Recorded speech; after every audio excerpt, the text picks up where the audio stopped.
Hello, everybody, and good evening, and welcome to Cozy Talks Live. School is back in session, and we are back in the Cozy Talk studio full force this week. It has been a crazy week. For those of you who know, I have four children, four beautiful children. The three younger ones started this week. I had a brand new high schooler. I've got a senior in high school and a brand new middle schooler. And then my oldest is going off to college, and that is just kind of blowing my mind right now. So it has been a crazy few weeks. So if you've noticed, I've been a little bit quiet on social media lately. It's because I'm just furiously working behind the scenes, but really happy to be here this evening. Back into the Cozy Talk studio. If I sound like a bit of a frog right now, it's because I've been battling a head cold to just, round everything out for the past few days. So let's get this evening started. Who we got here tonight? We got a lot of folks coming in tonight already right off the bat. I love it. We got Scott coming in from rainy, steamy West Virginia. He has cold water and cup and having an air fried peach with cinnamon. That sounds so good. So good. So cheers to you, Scott. Oh my gosh, I never thought of that. That does sound really good. We got Chuck coming in from Wyoming. Love to see you here, Chuck. We got Larry from Illinois. Tom coming in from Maryland, kicking butt with his therapy right now and drinking a coffee. Hope you're drinking it out of a Cool Kid Cozy Talks mug. We got Marianne coming in from the Dakotas. We've got Jim from St. Louis Metro with a hearty Merlot. Nice, Jim. Hope you have a steak to go with that one. We got Frank coming on board from Miami Beach. What's up, compadre? We got Michael Broderick coming in from Indiana, laying prone for my hips and pelvis. Michael, it sounds like you've got one of my books and you're following one of my stretches there. We got Susan saying, two of your biggest fans here. Marshall gets all wiggly when I tell him it's time for Cozy. Oh my gosh. I want to see a video of that someday. I want to see that, Susan. We got Jerry Ann from Arizona drinking vanilla and brown sugar coffee. Marty coming in from Texas, sipping on some iced tea and waiting to get my leg tomorrow. Yay. Congratulations, Marty. That's a big day. Big deal. We got Jim coming in from Ohio. So I got my two Jims here. Guys, as a reminder, I am broadcasting to YouTube, Facebook, Instagram, and now Rumble. Unfortunately, TikTok will not allow me to stream because apparently I'm not cool enough and I don't do gaming. So apparently if you want to stream live to TikTok, it has to be like the majority of your content has to be about gaming. So I'm not that cool. We got Mark coming in from Colorado Springs, and water is always Mark. I just read your story. Thank you for sending that to me. And I have to tell you, so guys, I'm going to give you a little background story in just a minute about Mark. So we're going to be cool. All right. So guys, for those of you who are here for the first time, let me introduce myself. My name is Cozy Belloso. I'm a physical therapist here in Tampa, Florida. I'm back in Tampa. I was in Michigan the past couple of weeks. I've been a PT now for a little over 23 years, and my passion is working with the amputee and limb loss community. And this show is for you, the amputee. It is for you as a clinician who works with amputees. It is for you as the family member or caregiver of an amputee. And I do want to say this, and I think we'll have to start kind of repeating this. This is for all amputees. We talk about osseointegration. We talk about traditional socket prosthetic use, and there are some amputees that don't use a prosthesis at all. So this show covers everything and everyone. So don't be shy about asking your questions. It does not have to be an osseointegration specific show for you to ask a question on osseointegration. So don't be shy. Put your questions in the comments section. All right. So I had I had such wonderful emails this week. I think you guys are back from summer vacation as well. So I had a text box full of questions, which I have 3 pages of questions here, which I love it when that happens. And I had Mark here who asked if he could send me his story. Guys, I got to tell you, I love hearing your stories. I really do. It's probably one of my favorite things about being a physical therapist. It's not just the physical side of working with you with your walking and getting you back to your life and moving with your life. I really love hearing people's life stories. And I think of all the different settings that I've worked in. I've worked in trauma ICU. I've worked in acute care settings. I've worked in inpatient rehab, home health, outpatient, nursing homes. In the 8 years I worked home health specifically, my favorite thing about that was I really got to see my patients' lives and hear about their stories. You just have a little more time you can spend with your patient in the home health setting. And I think that's one of the things I appreciated the most. And I kind of kick myself that I didn't write down my patients' stories, because I could have easily written a book, keeping everybody anonymous, of course. But I met so many fascinating people during my time, specifically, throughout my whole career, but really as a home health therapist, where again, I got to spend more time with my patients. I met World War II veterans. I met Vietnam War veterans. I met people who were, one patient who was 102 years old. I met, mothers, grandmothers, fathers, sons, and just hearing people's life story. I really enjoy that. So it made me chuckle when I received an email from Mark. He said, "Hey, do you mind if I send you my life story?" And I'm like, "Of course.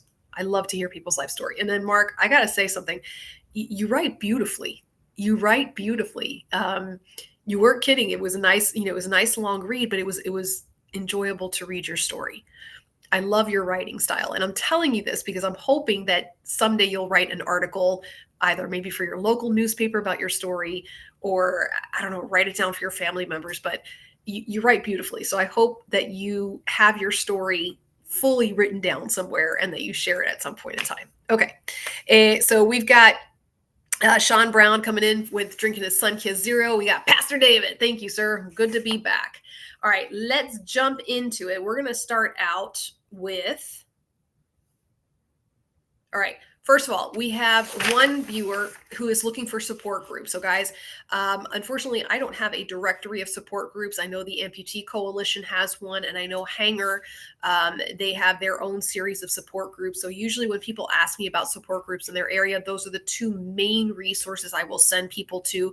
But I always like to bring this question to you guys. If there is anybody in the Savannah, Georgia area, or if you know of a support group in the Savannah, Georgia area, I have a viewer who is looking for an amputee support group there. So, and I'll mention that a couple of times throughout the show. For anybody who is jumping on a little bit later on, let me look at my Instagram. We got Simone coming in. We got Charles Taylor, Chuck Willie. Okay, so Chuck is there as well. We got Bernard coming in as well. So welcome, guys. Welcome. Hey there, Kathy. Good to see you.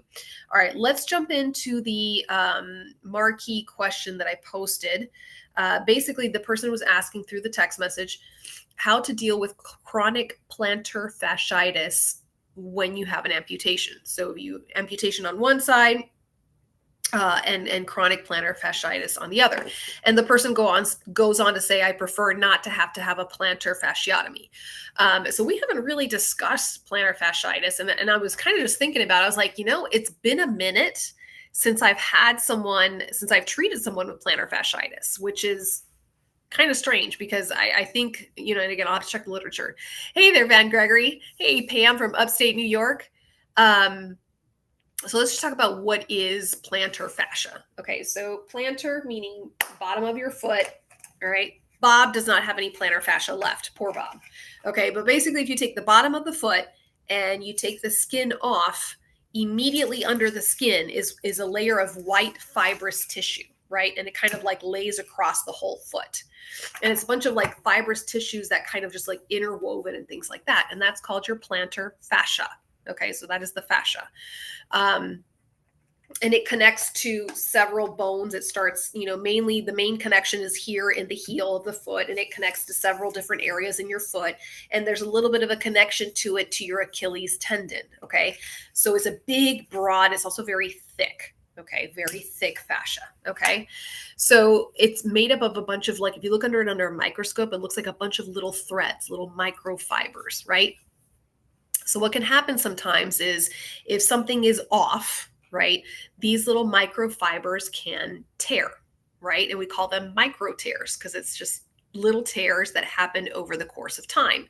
And as these tears happen, right, they'll tear and then they'll heal, but they'll heal a little tight. And then they tear again, and then they heal a little tighter. Right? So in the process of this tearing and healing, right, we're creating an inflammatory process. That's why it's called plantar fasciitis, itis meaning inflammation, right? And we're also creating a tighter plantar fascia. Okay, and over the course of time, this can become very, very painful. Okay, so some of the common symptoms that you'll see is that when a person starts walking, they have a sharp pain in their heel, and it can spread throughout the bottom of their foot. The hallmark symptom for me as a clinician is when a person tells me that they have the foot pain first thing in the morning, but then it feels better at the end of the day. Okay, so if you think about it, right, if they have that tight plantar fascia and they put their foot on the floor in the morning, It's going to hurt because they're going to be breaking up all those fibers. But then as the course of the day goes and they're walking on that foot and they're breaking up all those fibers, then the foot's going to feel a little bit better. And when they go to bed at night, those fibers heal up again, and then it starts the cycle all over again. Okay, so we hear the term plantar fasciitis used quite often, and it can be caused by several different things. Okay. And I was actually having a nice internet chat with a colleague of mine, Tony. So Tony, if you're on board, thank you again for chit-chatting with me for a little bit on this. You know, in terms of what are the causes, what are the common causes of this? And again, a lot of it will depend on how your foot is situated, right? If your foot is overpronated, if it leans in a lot, if it has a high, tight arch, right? All of these things can contribute to your plantar fascia starting to tear over time. Overweight, if you're carrying extra weight, right? All that stress is going to be on the bottom of your foot. Yes. Hey there, Crystal from Texas, and we got Benny coming in as well. I got a lot of support here from Texas this evening, man. I love it. I love it. Okay. So basically what's happening is there's going to be a lot of stress on the bottom of the foot. Okay. And even how we walk, our gait mechanics, or sometimes we'll call it our gait biomechanics, you know, how it is that we're walking and putting weight on our foot and transferring the weight from our heel to our toe. It's a very specific way of doing it, right? So if there's something that's a little bit off, right, and some of those fibers start to tear, then you start that cycle. Okay. So you can imagine, guys, as an amputee, right, a lot of things are going to be off with your gait as you're learning to use a prosthesis. And especially if you don't have the services of a physical therapist to do proper gait training, right, how that's going to throw off your gait and potentially put more stress onto your plantar fascia. Yeah. Guys, I'm sorry, I'm battling a head cold tonight, so hopefully I'm not going to be too much of a snorty McMorty tonight. All right. Excuse me. You know, when you start coughing, it just keeps going. Give me a second here.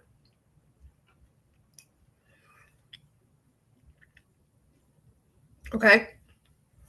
So one of the things, and this was something that I was chit-chatting with oh, good heavens gracious. All right, girl, get it together. Let's go.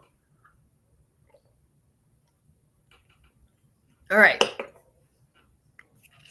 So one of the things I was chit-chatting with my colleague over this evening was that if there's plantar fasciitis on one foot, it can actually be caused by the opposite foot. Okay.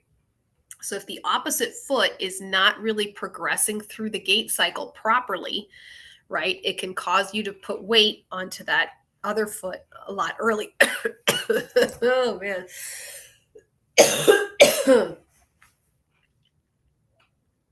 All right, here we go.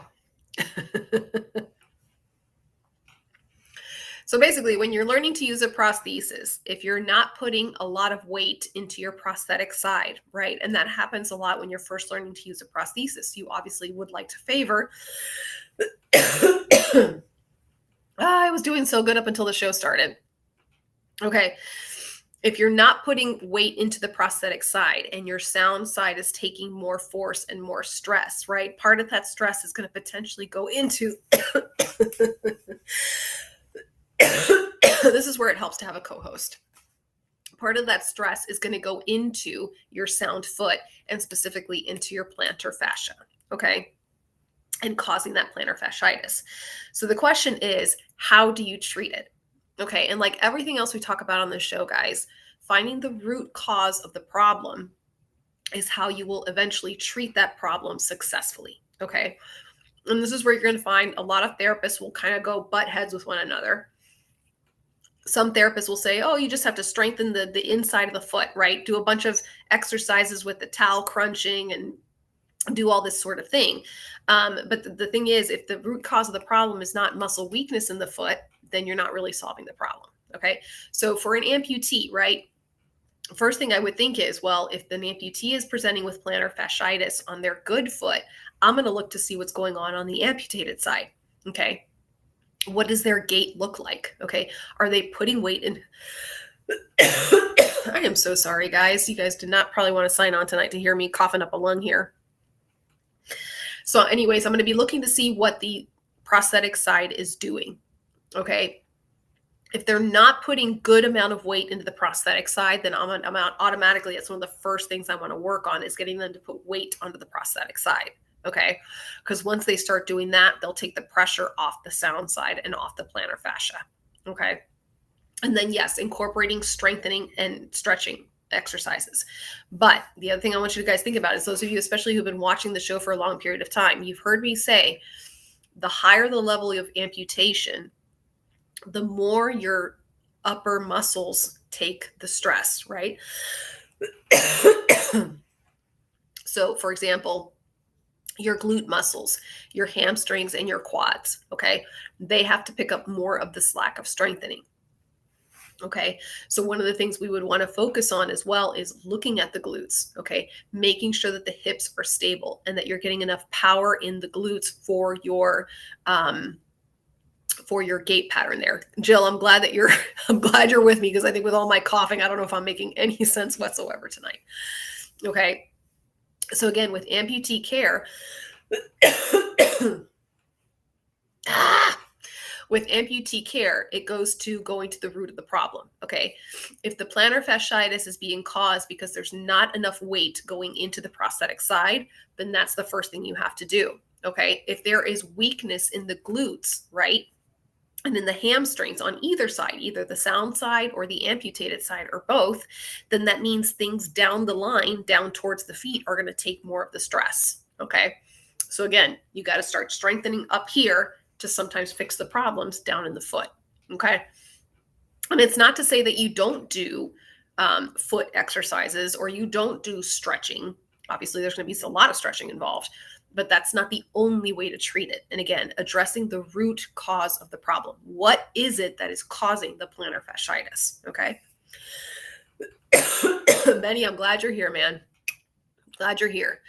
All right. Let me look over to the Instagram side of things. Okay, Rick says, great accurate information resolving the painful symptoms is surely important. Yes. No, and thank you for that. And guys, this is something that I've practiced, my entire career. Okay. And in general, physical therapists, I think when I think back to like a lot of the different professions in healthcare, with physical therapy, and I am biased, I feel like as clinicians, we really focus on finding the root cause of the problem. Okay. And to me, this is how I differentiate between a good physical therapist and a not so good physical therapist. And I'm going to give you an example of something that happened this week. My mom presented with knee pain, right? And it was knee pain that was bad enough that we had to take her into the ER to make sure she didn't have a blood clot. Everything is fine, right? But she has this knee pain. Okay. So they sent her to the physical therapist. She doesn't go with me because my mom and I would butt heads. You should never be your own mom's physical therapist, right? She went to the physical therapist and she didn't go to the one that I wanted her to go to. She went to a different physical therapist, right? Physical therapist was a lovely person, very nice individual. But they just started giving her exercises. I said, Mom, did they evaluate you? Did they try to give you an idea as to why you were having knee pain? And she said, no. I'm like, that's interesting, right? In the meantime, we get the MRI back and it turns out my mom's got a lot of stuff going on in her knee. Okay. Stuff that the physical therapist should have picked up. So then my question to my mom was, I'm like, well, Mom, if she's just giving you willy-nilly exercises without really determining why you were having knee pain, especially since you didn't have a fall, you didn't have any kind of precipitating event. And the therapist never bothered to ask, why is this woman having knee pain all of a sudden?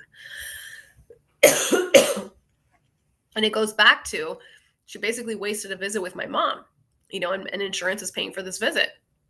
You're just giving exercises to a person without having the root cause of the problem. Okay.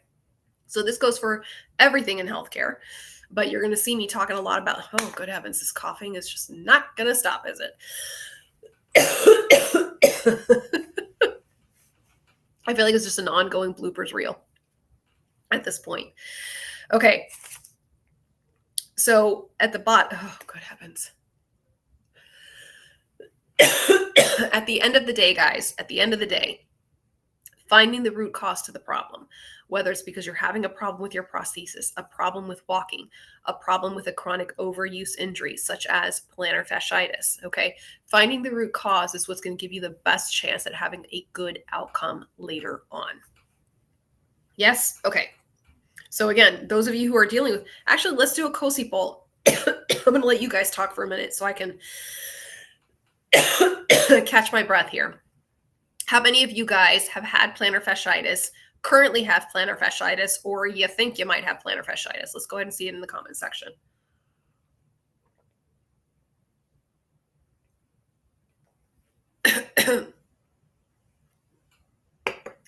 So Mark says, though I don't suffer from plantar fasciitis, I love putting my weight through my prosthetic foot.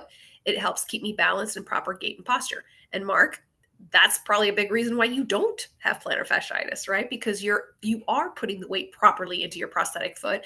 And especially after hearing your story and hearing how hard you've worked to really perfect your gait pattern and your posture. It's those things that really set someone up for success later on down the line and minimizes the risk of chronic overuse injuries down the line, especially as an amputee. So yeah, putting the weight in your prosthetic foot is actually saving your sound side. So, bravo. That's exactly what we want to see. Exactly what we want to see. All right. So here, all right, let me check over to the Instagram section. We got Zach the Pirate on board, and we got POA from Charleston coming in, as well as Vicky. Welcome aboard, guys. JT Bond says, sorry, late. I had the 4-quarter surgery with TMR surgery. Yes, JT, I'm actually getting to your question right now. I'm wired for prosthetic, but may not use at this time, wondering about phantom limb pain. Okay, so let me just read your question here. So JT asks, I just discovered your page. I'm 5 weeks out of 4-quarter surgery. So guys, 4-quarter amputation is quite intense. 4-quarter amputation is the entire removal of the arm, the removal of the scapula, of the clavicle, okay, the collarbone, and also the removal of the scapula. Okay, so it's everything removed, Okay, so this is removed and this is removed. Okay, so this is usually in cases of extreme trauma, infection that cannot be controlled, or a malignancy, some sort of tumor or cancer that is invading the chest cavity or the wall, and they have to remove everything there. Okay, so it's a pretty intense surgery. Now, this particular person said that his doctor did a nerve technique that connects the nerves together, which is the targeted muscle reinnervation surgery. Okay, so let's do a little quick anatomy lesson as to why that happens. Okay. So underneath your arm, in your armpit, in your axilla, you have what's called the brachial plexus, right? It's this beautiful network of nerves. It comes out from the back of your spinal cord right here, and it goes under your arm, and then it spreads out throughout your arm. And it's what gives your arm movement and sensation, right? And it's a big bundle of it. Almost think of it like the train station, right? The train station's right here, and then it sends out all the little trains, all the little nerves, right? So a lot of times and this is how targeted muscle reinnervation came about. It was actually pioneered about, I think it's been 20 years ago. Ooh, I'm getting my dates mixed up. By doctors Kaiken and doctors Dumanian. Okay. And what they did was that they took the nerves here and they rewired them into the pectoralis major.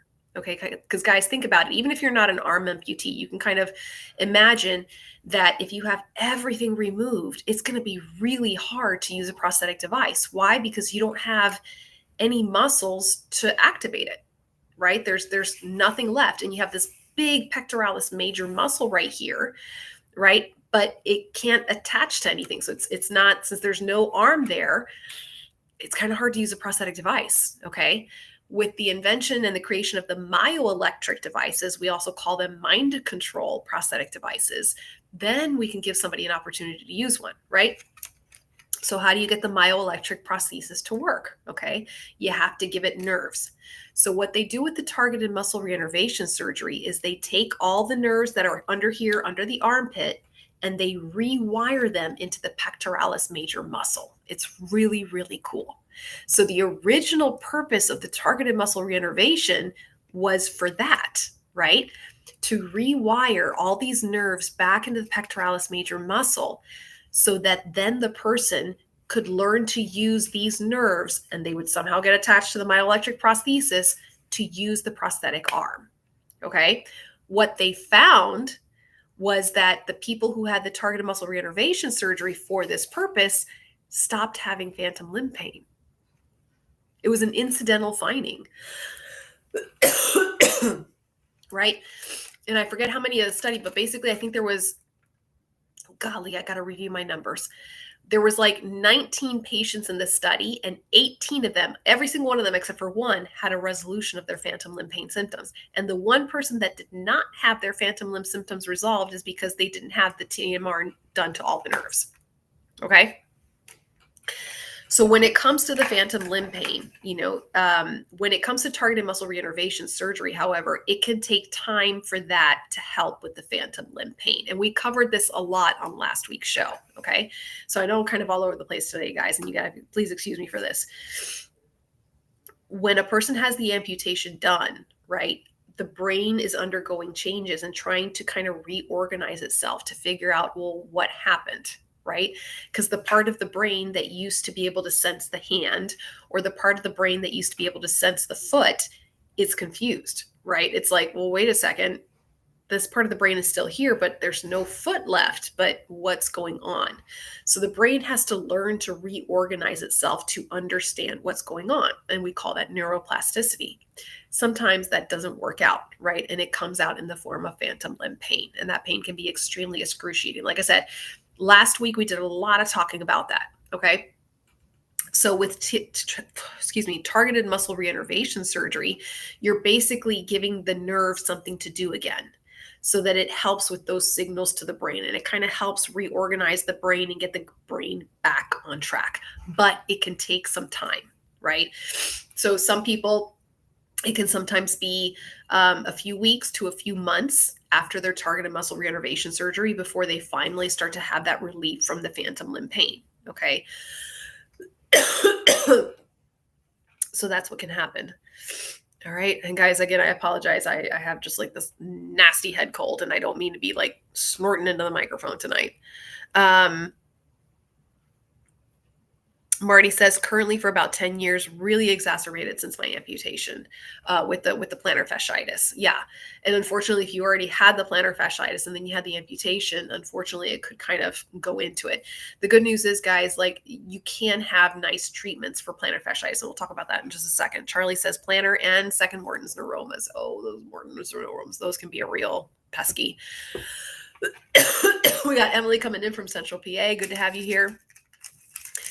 Larry says, my prosthetic provider made inserts for my foot as he was concerned about plantar fasciitis. Okay. And again, the literature on orthotics, I'm going to have to kind of, I do believe in orthotics, but at the same time, how can I say this?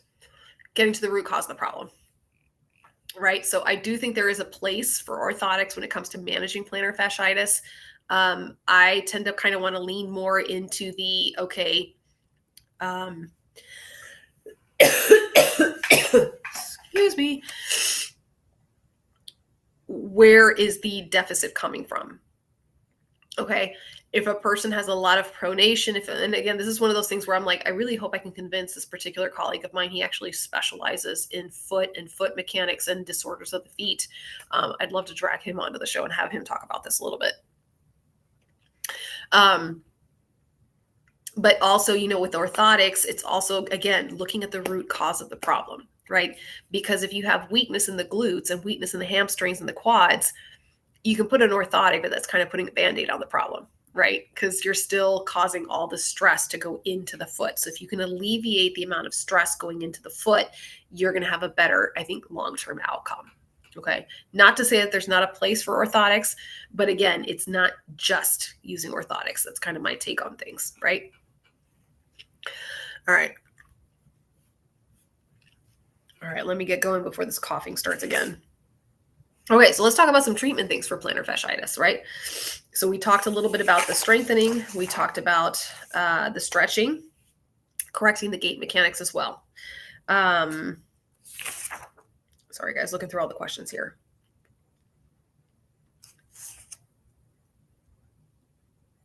And then with regards to plantar fasciotomies, so basically what they do with the plantar fasciotomy is it's a surgery where they go in and they release the plantar fascia. So if it's been real tight, they might go in there to release it.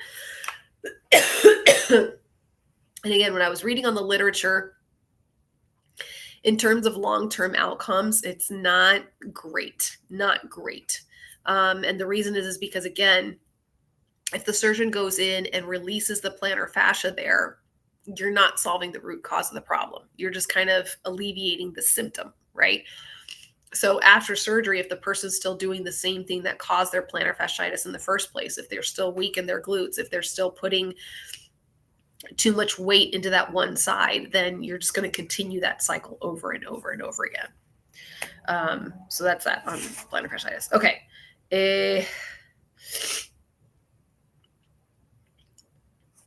Okay, here we go. I've got like a lot of notes here tonight, guys, with all the questions we had.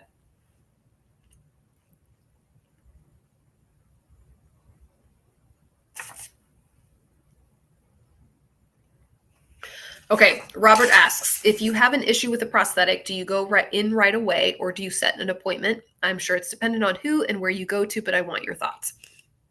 Okay, yes. So Robert, if you're having a problem with your prosthesis, first of all, do your troubleshooting, right? So when you're learning to use your prosthesis, your prosthetist and your physical therapist should be sharing with you and teaching you typical and standard troubleshooting techniques. What do I mean by that? Meaning, if you put your prosthetic on one day and you're just like, gosh, things don't feel right. Things that you're going to troubleshoot in your head, first of all, is, did I put this on the right way? Right? Sometimes we're in a hurry in the morning, trying to get that liner on, get everything on, all the socks on. So usually one of the first things I'll tell my patients is, okay, take your prosthetic off, take everything off, take the liner off, re-don, put everything back on again. And then you're going to assess, okay, am I wearing the right amount of socks? Is my liner put on properly, or has it been rotated even just a little bit, throwing off the fit? Okay. And just kind of troubleshooting those things in your head. If you're still having trouble, like you're feeling pain in your socket, you're feeling pressure in your socket, then you can't troubleshoot it. Then it's time to either call your physical therapist if you're currently working with a PT, or the prosthetist. Okay. And then troubleshooting with your prosthetist on the phone. This to me is where how good your prosthetist is really going to come in handy, right? And we've talked a lot about on the show on what makes a good prosthetist, what makes a good physical therapist, and how to go about choosing one. Okay. And this is one of those questions that you ask your prosthetist when you're getting to know them. Okay. If I have a problem, who should I call? When should I call? Okay. And your prosthetist hopefully has some sort of strategy or protocol set up. The best prosthetists that I work with, some of my favorite ones to work with, they tell their patients, hey, give me a call directly. Either they give them their direct line, or call my secretary and I will get back to you by the end of the day. Okay. You want that kind of relationship with your prosthetist. You want a prosthetist who will get back to you within 1 to 2 business days, 2 business days max. Okay. And the same thing with your physical therapist, guys. I don't have a huge practice, but I do have a very busy practice, and I do have a very busy schedule with my show and everything that I do behind the scenes, right? But if a patient calls me within 24 hours, they will receive a phone call from me back. Okay. That's just standard clinical care. And then over the phone, your prosthetist should be able to tell you, okay, try this or that or the other, or nope, this sounds like a problem that you're going to have to come in and make an appointment so that we can really troubleshoot it properly. Okay. But I think, especially those of you who are new to watching the show, I know we have several folks who are new to being amputees. The relationship that you have with your prosthetist and the relationship that you have with your physical therapist is absolutely key for your daily success, because you are going to run into some problems that you will not be able to troubleshoot, and you're going to want to be able to contact your team and have a timely response. Mark says, keep a 4mm X key in your pocket and adjust as needed. Don't do this if you don't understand what's going on. Thank you for putting that caveat on there, Mark, because I'm usually the first person to tell you, do not start messing with your prosthesis unless your prosthetist has specifically instructed you on when to do so and how to do so. Okay. Because when you change one thing on your prosthesis, it can kind of set a domino effect and affecting other parts of the alignment on your prosthesis. So Point is, you should have a prosthetist or a physical therapist that when you call them, you are receiving some sort of response within a business day. And this also includes weekends and holidays, guys, okay? Because it never fails. Stuff always goes wrong on weekends and holidays, okay? So in some of your larger prosthetist practices, they should have somebody who's on call, right, answering these phone calls. And in the smaller practices, again, they need to have a system in place on how they help their patients during off-time hours, okay? All right, next question. There was a question here about vacuum, elevated vacuum, and I wanted to address that because it was a really great question. Oh, you know why? Because I'm missing a page. That's why. There it is. Ugh, printed on the back. That's what was throwing me off. I'm like, what's going on? Okay, so Larry asks, how should a vacuum prosthetic feel on your leg? Mine loses vacuum whenever I'm not walking, even when I have so-called vacuum. It's loose where my leg never feels like it's a part of me. When I stand, I must move back and forth standing. A large reason my balance is horrible. My PT does not know, but told me to ask this question. And when I'm driving, I have to hold on or it will slip loose. Okay, so let's talk a little bit about elevated vacuum. And this is something, again, when I have my patients come in for the first few visits, I teach them about their prosthesis. I talk to them about the different parts of their prosthetic and teaching them what the names of the prosthesis are, right? So one thing you need to understand about your prosthesis is the suspension system, meaning how is the leg being held on to you, just like the suspension of a car, right? How are things being held up and in place, right?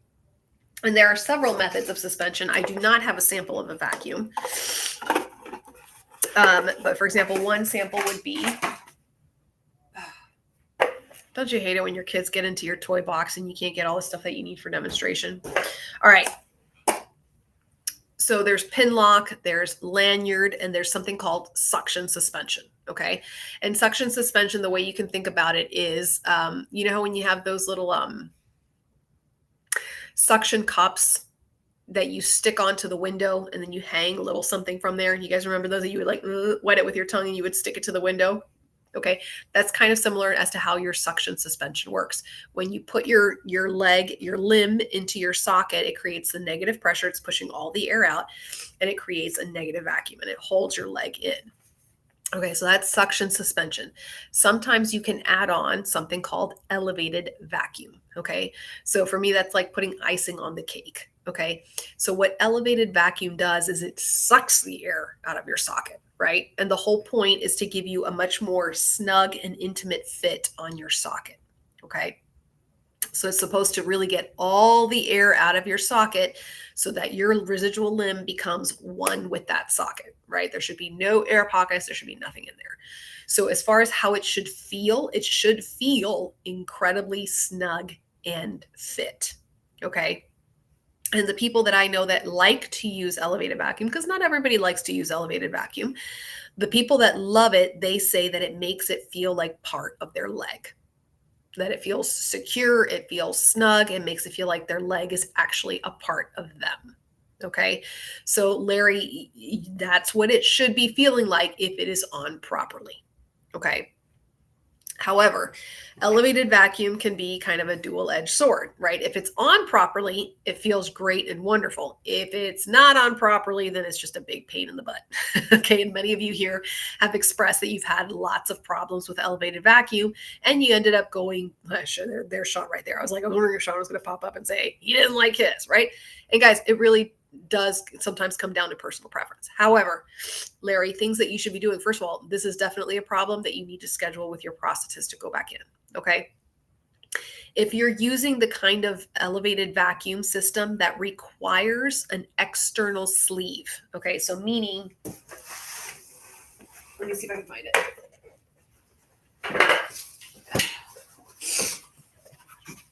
All right. So with some of your elevated vacuum systems, a sleeve, right? It goes over the top of your socket, right? And it goes over the top of your socket and onto your skin. And that helps create a seal. Okay. So it seals in the system. Okay. So that you get, once the air is out, no air goes back in, and it just helps seal everything in. Okay. So if you have one of these sleeves as part of your elevated vacuum system, right, then a lot of times the problem is here. A lot of times, if the seal is not right up on your skin, or there's a little hole or a little tear and the air is getting in, then you're not going to have a good suspension there. Okay, so that's one easy thing that you can take a look at and just see, okay, do I have any damage on my external sleeve? Are there any tears there? Is it right up against my skin?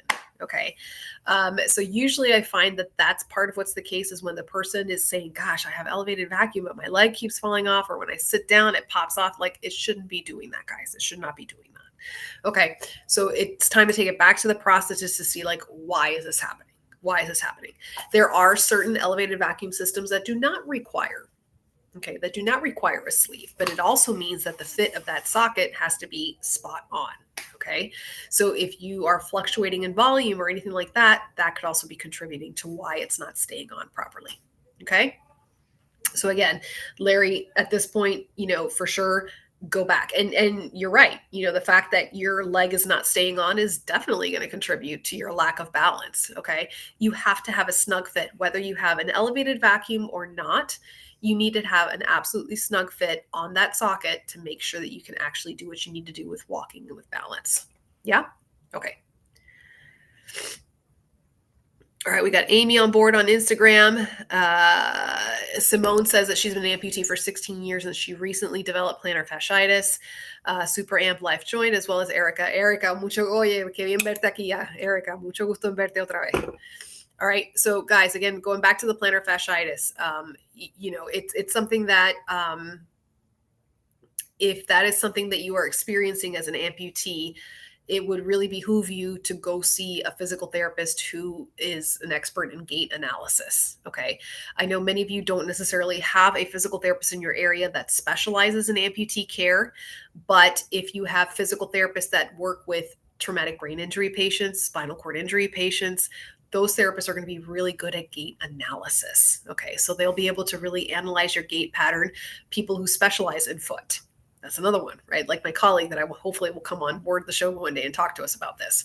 But the physical therapists who really know how to analyze gait pattern, which all physical therapists are supposed to be able to do, but there are those that are better than others, right?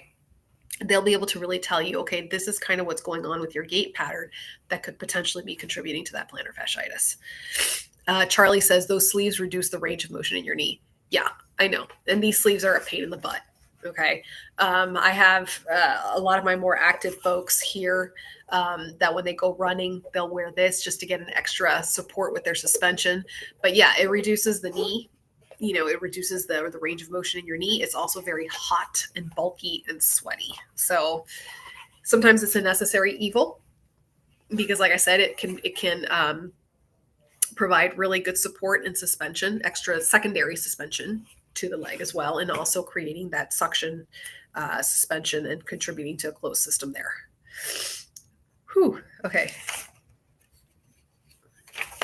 All right, let me go through this.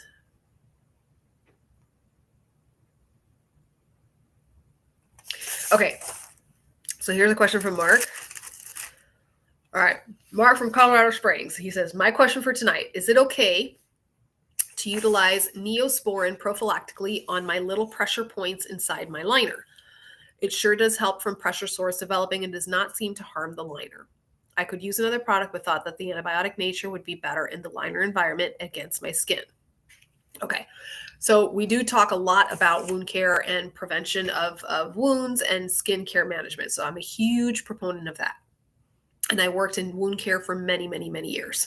It was actually one of my favorite things to do back when I was a younger therapist. When it comes to bacitracin, okay, it's considered to be an antibacterial ointment. My general answer is no. So the use of bacitracin is mainly for skin that has already opened, right, and is at risk for infection, okay? But like many other things that are antibacterial, just because you can get it from behind the counter or over the counter, does not mean that it's something that you can just continue to use, okay? When it comes to preventing pressure sores, Mark, it's all about your socket fit, okay? Nothing should be put into your socket in terms of patches. I mean, I've seen people put padding. I've seen people put all sorts of things into their socket. So you should not be putting anything into your socket to help prevent pressure sores. That's your prosthetist job. Your prosthetist job is to make sure that that socket is fitting so that you are not getting any pressure sores. If you're feeling pressure points in your socket, that means that you need to go back to your prosthetist to address these pressure points, okay? Especially as an active individual, okay? The more active you are, the more that socket has to be fitting absolutely pristinely. It has to fit absolutely pristinely for everybody, but especially for my active folks who are doing all sorts of crazy things or walking in their sockets for 18 hours a day. Okay, the socket fit has to be crucial, all right? And also how you manage the fit during the day by yourself. So for example, your limb volume will change, fluctuate a little bit throughout the day. If you have a Click Medical RevoFit adjustable socket, it's a wonderful tool for helping with those micro adjustments, right? And getting that fit just right. But even after that, if you're still getting pressure points in your socket, keep going back to the prosthetist, okay? Exceptions to that rule. I don't have any of my toys here with me. Okay. Exceptions to that rule. And I think, Mark, I think you're still on board this evening, so I want you to write this or type this in. Okay. Let me see if I have a QR code. I might have a QR code for this. Please hold. Okay, I need to create a QR code for this because I reference it often enough. Okay. So, Mark, if you are still listening, for those pressure points in the socket, or maybe it's not really pressure points, it's just areas that you feel like are just a little bit more sensitive, I like the Vital Fit liquid to powder lotion.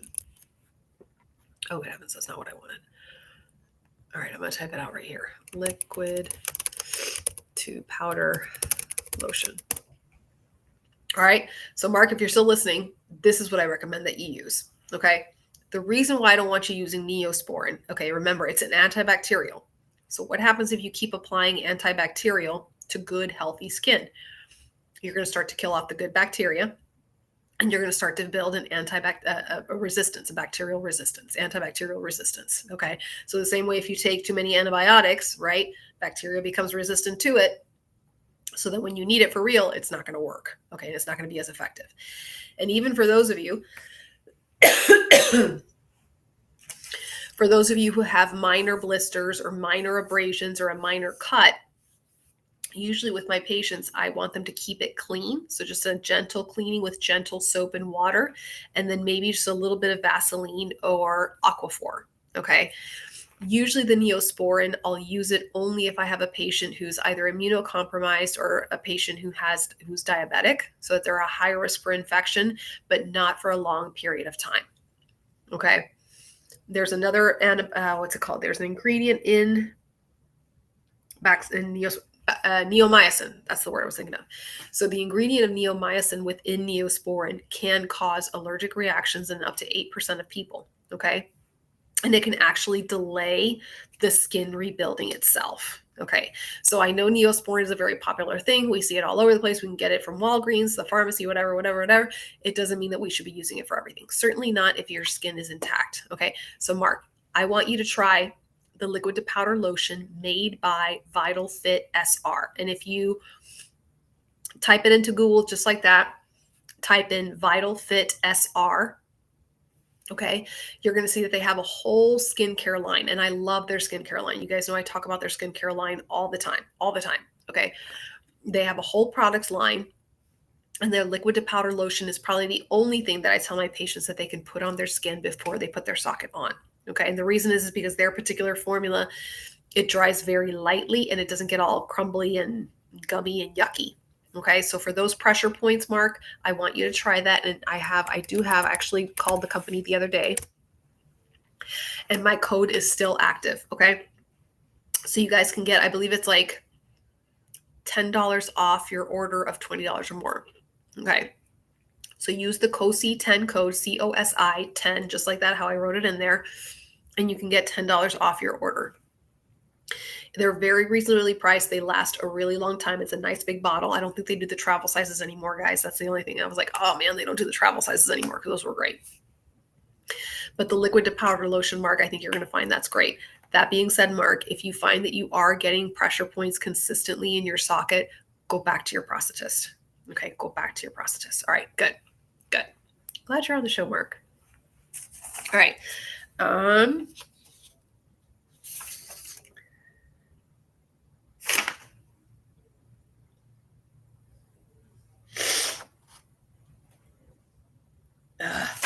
Okay, sorry, this is like my sinuses.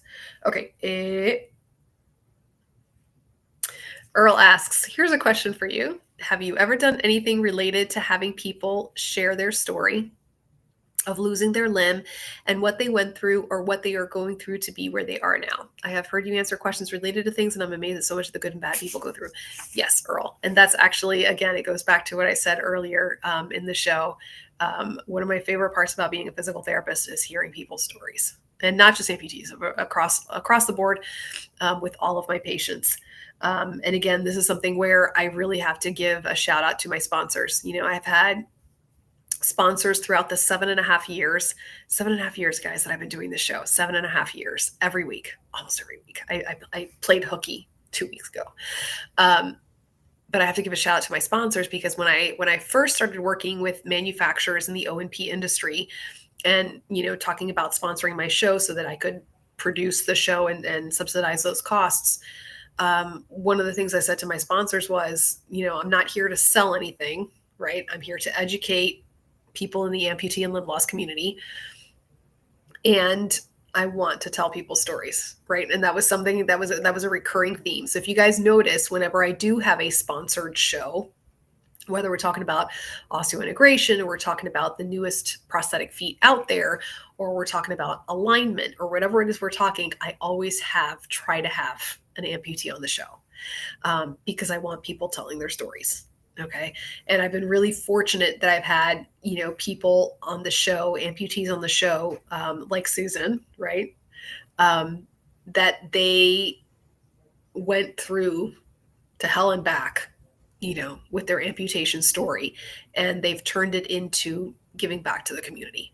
Right. So they are very comfortable about telling their story, about answering the questions that are uncomfortable sometimes to answer. And I appreciate that so much. I appreciate my sponsors supporting this and introducing me to folks like Susan, folks like Jenny, folks like Glenn. I don't know if Glenn is on here tonight. Right. And being able to get their stories told. So it is something that probably one of my favorite type of shows to do. So yeah. Sean says YMCA in Pensacola, Florida put my story in their newsletter about 12 years ago. That's pretty amazing. Thank you, Tom. I appreciate it. And it's always interesting telling your story, guys. So for those of you who are new to the show, I'm a breast cancer survivor, and I had breast cancer at the ripe old age of 36, and my 4 children were very young. I had 4 kids between the ages of 2 years old and 9 years old. Right. So I had my own unique story, and how that story eventually, after, going through chemo and surgeries and all that kind of fun stuff, getting back to working as a physical therapist. And it led to it led to COSI Talks. It led to the creation of opening up my practice and creating this show. So we all have our stories to tell. Mark, I'm looking at you right now, because like I said, you have a beautiful story, and you have a beautiful way of expressing your story. So yeah, I would encourage you guys, if you have, we all have a story to tell. And if you feel you're at a point in your life where you can share that story, do so. There's always going to be someone who's listening, or someone who's perhaps reading an interview that you were in, or an article that you wrote, that needs to hear that. I wrote an article for my local paper years ago, shortly after finishing treatment and shortly after opening up my practice. And this was, 8 years ago now. And I still have people who will reach out to me and say, hey, I just found your article and read about it. Okay. Hey there, Glenn. So, there's so many ways that you can tell your story, right? Even if it's just to one other person in a one-on-one conversation, right? And I think also, as a part of it, it helps you heal a little bit, right? I know that, referencing that particular article that I wrote and some of the interviews that I did earlier on, and podcasts and things like that, and just kind of listening rereading that article, years later, and just seeing how far I've come since that point in time and what's changed for me and what I'm still working on. Right. So yeah, it's actually, and it's interesting because now is around the time. So around August, September is when I start planning with my team for the following year. Like, what do we want to do with the show? What do we want to bring on the show? What do we want to keep? What do we want to change? And I think one of the things I would really love to do is bring more stories onto the show. More stories onto the show. So yeah. All right. Thank you guys. I know I'm kind of turning into Snorty McMorty right now. So yeah, Sean says transition to a new way of life as an amputee. Yeah. And it's interesting, just like even in your own personal journeys, just to see like, okay, where were you, the first 6 months after being an amputee? Where were you 2 years after being an amputee? And those of you who are further out, 5 years, 10 years, I haven't reached the 10-year mark yet on survivorship, but I'm getting pretty close to it.